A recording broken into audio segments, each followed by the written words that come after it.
Qu'est-ce que vous comptez faire avec cette histoire de dérèglement climatique? Vous, les arbres. Vous allez pas rester planté là comme ça? Vous en parlez entre vous? Comment ça se passe? Il y a déjà des millions de victimes, des espèces qui disparaissent, des réfugiés climatiques. C'est l'espèce humaine qui est menacée. Un peu de solidarité.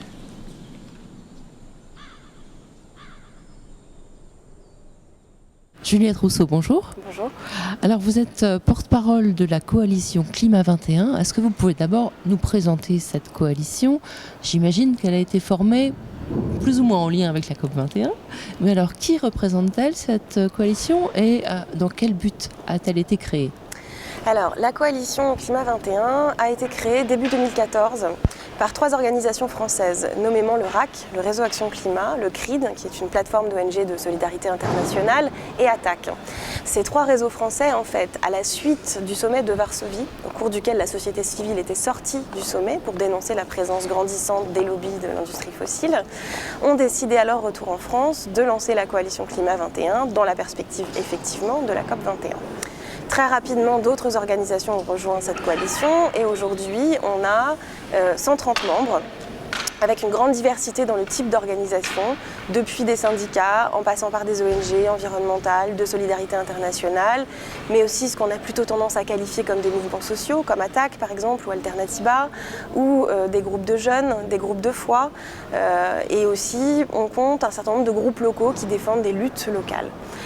Cette coalition, elle a pour vocation d'impulser des mobilisations de masse au moment de la COP 21 et par là de permettre de construire un mouvement de long terme pour la justice climatique. Alors vous pouvez peut-être nous donner quelques dates, quelques rendez-vous? Tout à fait. Alors, on a 4 moments forts en fait pendant la COP 21. Tout d'abord une marche à Paris qui aura lieu le 29 novembre et qui aura en fait des répliques à la fois dans différentes villes de France et à l'international. Aujourd'hui on a plus de 5000 manifestations annoncées le week-end des 28 et 29 novembre. L'enjeu de ces marches pour le climat, c'est à la fois de donner à voir la diversité du mouvement pour la justice climatique, mais également de faire peser avant le début de la COP 21, qui commencera donc le 30 novembre, de faire peser la nécessité d'avoir une déclinaison dans les politiques domestiques, nationales et locales des accords ou de l'accord qui aura été pris à Paris. On voit aujourd'hui en France, par exemple, qu'on a une certaine incohérence entre des choix politiques qui sont faits et la volonté affichée à l'international d'avoir de vraies politiques en faveur de la lutte contre le réchauffement climatique. Donc ces marches, elles auront vraiment cette vocation à rappeler ces enjeux nationaux. Ensuite, on aura 2 espaces de convergence. Un premier, les 5 et 6 décembre à Montreuil, où on organisera un sommet citoyen pour le climat, avec l'idée pour ces 2 jours de se retrouver et d'ouvrir la porte à un public large pour réfléchir aux outils dont on peut se doter sur le long terme pour construire ce mouvement.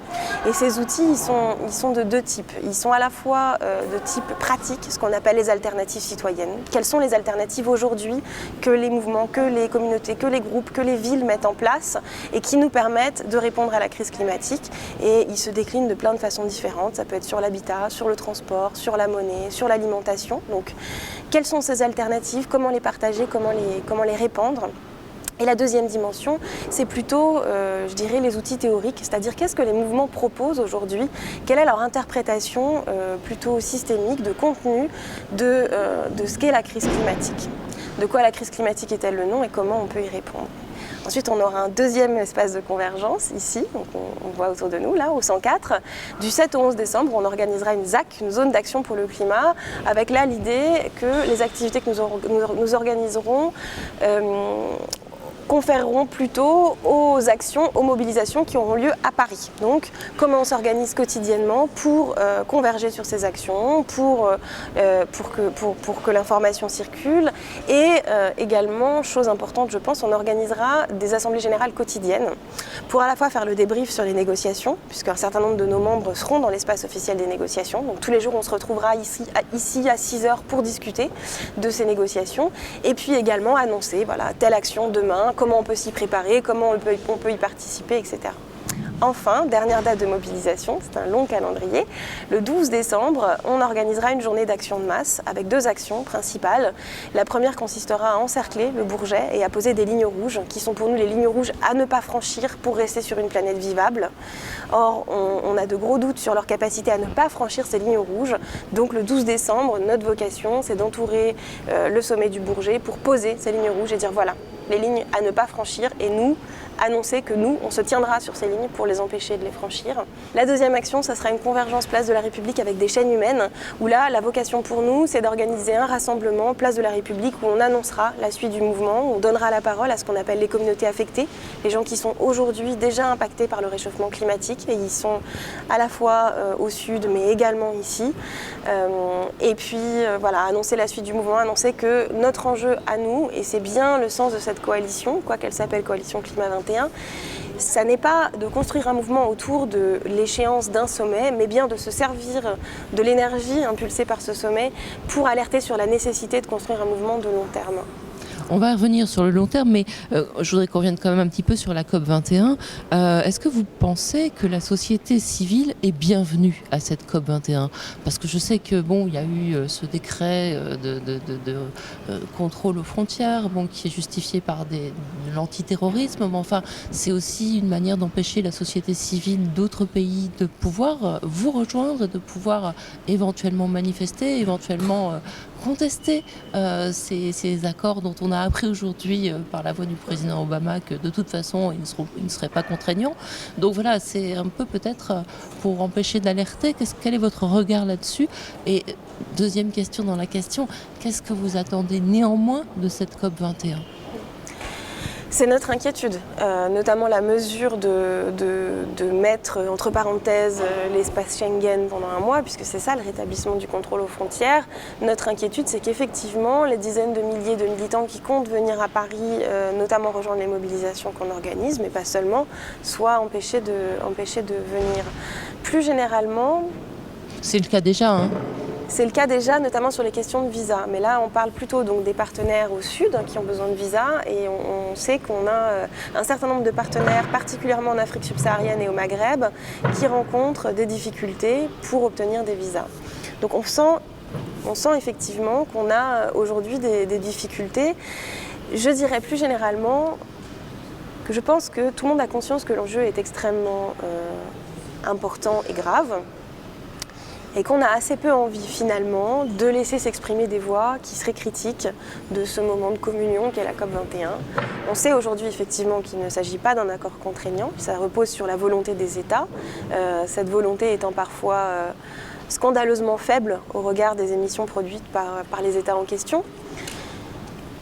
Je dirais aussi que plus généralement, ça pose la question d'une certaine volonté à assimiler toute manifestation de rue à une potentielle menace pour la sécurité, à de potentiels débordements, etc., etc.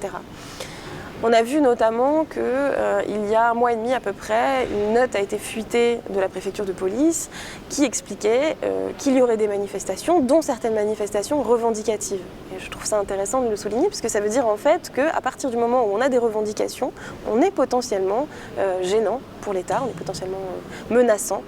Donc effectivement, on a un contexte général qui est créé, qui ne favorise pas l'expression des citoyens. Et cette expression, je crois qu'il faut le reconnaître. Il y a une forme d'inquiétude, il y a une forme de lassitude aussi, à avoir des négociations année après année qui n'aboutissent à rien et de voir que la crise climatique s'aggrave.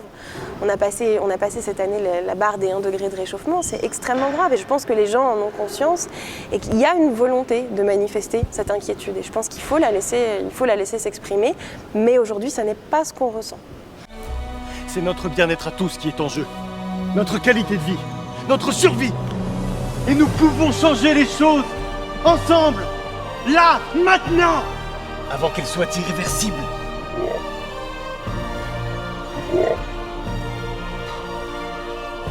Des solutions existent, il faut les mettre en place. Si on imagine qu'on ne peut pas trop compter sur les États, qu'est-ce qu'en tant que citoyen, en tant qu'individu ou que groupe d'individus, on peut faire ? Est-ce qu'il y a des pistes ? Est-ce que justement vous allez profiter de ce sommet pour en donner, pour en faire partager ? Pour nous, Et c'est une réflexion au long cours, encore une fois, puisque je pense, c'est un petit peu de la cuisine interne, mais je pense que c'est important de l'expliquer. Ce travail sur la COP21, ça a été un travail de longue haleine de préparation de ces mobilisations, qui nous a beaucoup mobilisés. Or, depuis le début, il était très clair pour nous que l'enjeu, c'était effectivement de construire un mouvement de long terme. Et ça pose des vraies questions stratégiques. Comment on construit un mouvement de long terme? Sur quoi il doit se porter? Quelles actions il doit mener? Et ce qu'on sait aujourd'hui, ce qu'on ressent dans l'ensemble des échanges qu'on a, et à la fois au niveau national, mais aussi au niveau international, avec les plusieurs centaines d'organisations avec lesquelles nous travaillons, de la société civile internationale, ce qu'on ressent, c'est que on a deux dimensions aux réponses possibles, aux réponses qui possibles et nécessaires, qui doivent être données par la société civile. La première, c'est la question des alternatives, j'en parlais tout à l'heure.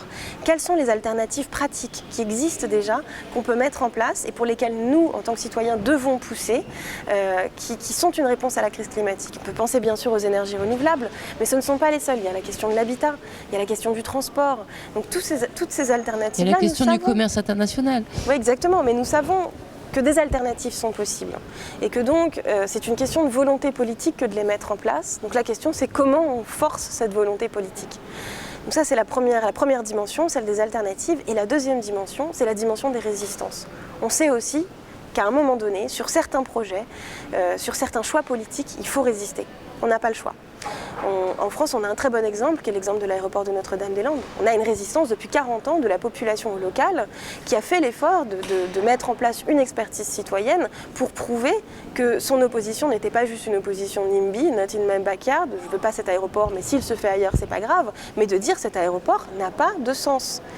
Donc, l'avenir du mouvement, c'est à la fois cette capacité à mettre en avant des alternatives. Ne nous dites pas qu'il n'y a pas d'alternatives parce qu'il y en a, que nous les pratiquons et qu'il ne suffit que de les répandre.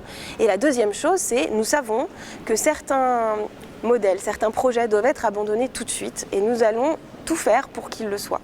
Donc on peut parler de Notre-Dame-des-Landes, mais on a eu un certain nombre d'exemples gagnants cette année qui sont très importants. Il y a eu des victoires dans ce mouvement. Je pense à la plus récente qui est l'abandon par Obama du projet de pipeline Keystone. Un certain nombre de membres de la coalition, par exemple l'ONG 350.org, étaient très investis dans cette lutte aux États-Unis. Ça a été une lutte de longue haleine, de plusieurs années, qui a conduit à des actions de désobéissance, qui a conduit à des arrestations de masse, qui a été largement critiquée, mais qui a fini par gagner. Et ça c'est très important, on a besoin de victoires aussi. Eh bien, on termine sur cette victoire. Merci beaucoup, Juliette Merci. Rousseau.